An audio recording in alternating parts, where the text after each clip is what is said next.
Hey, what's up, y'all? This is Coach Candia here. Listen, I wanted to share something real quick regarding our young student athletes. I've been talking a lot about just different ways on how do you groom a young person to become a college prospect. And some of the issues that I see with some of these young kids. We're dealing with a lot of them. And it's not just in sports, but it's just in character alone. A lot of our young kids, and you probably heard me say this before, they have this aura of entitlement. And basically, I want to let you guys know this. They don't just get that. And in the sports realm of things, a lot of that entitlement comes from how we treat our young people. You know, we get upset when we see the finished product, when they are acting a certain way or they have a certain attitude or they're lazy. We see the finished product and we're not happy with it. But we got to understand the process and how they got to that point.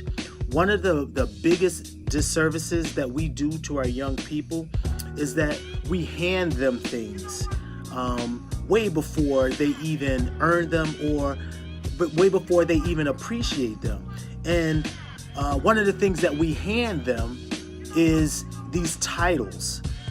At such a young age, we have all these things in sports where these kids can, they self-define themselves already. But we label kids at a young age in sports as All-Americans, as being ranked in a country. We give them titles that they are drawn to, but they haven't really established themselves yet.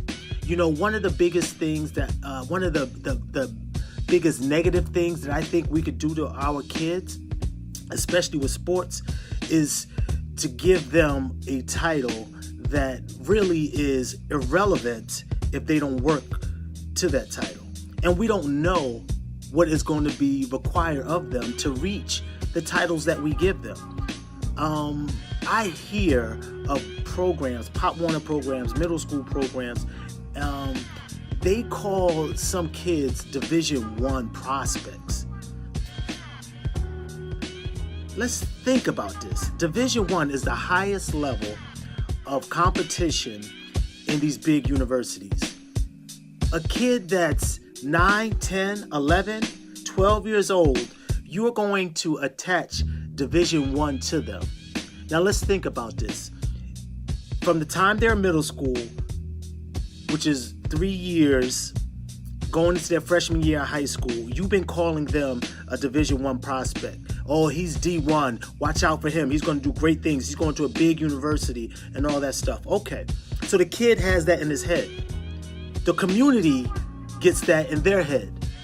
The parents get that in their head, that my kid is Division I. So that means you're telling me that nothing can happen throughout middle school that will set that kid back. That means to tell me that that kid has already made it. That's not true. So about time that kid gets to high school, you have a qualified coach that is ready to train him. Guess what? The coach doesn't know what he's doing if he doesn't call me a Division I prospect.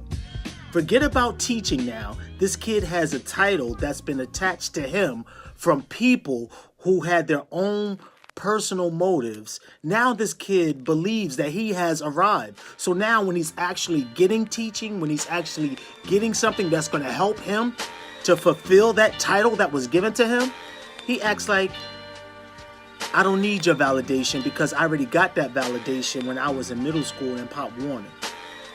See, this is how we set our kids up for failure. And then parents who don't do their homework, they start believing this and they start condemning the coaches, high school coaches or whatever coaches that are working and correcting your kids, like you guys don't know what you're doing. Or they even blame that coach for messing up their kid because everybody knows that they were Division I. Come on, we got to do better.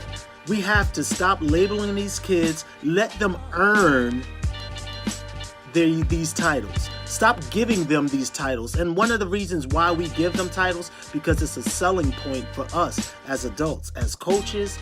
We want to keep these kids going, so we tell them different things. But we got to be careful not to feed them the wrong thing with the wrong ideas that will set them up for failure.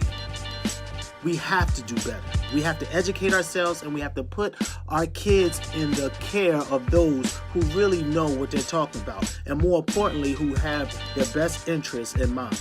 This is Coach Candia. Thank you for listening.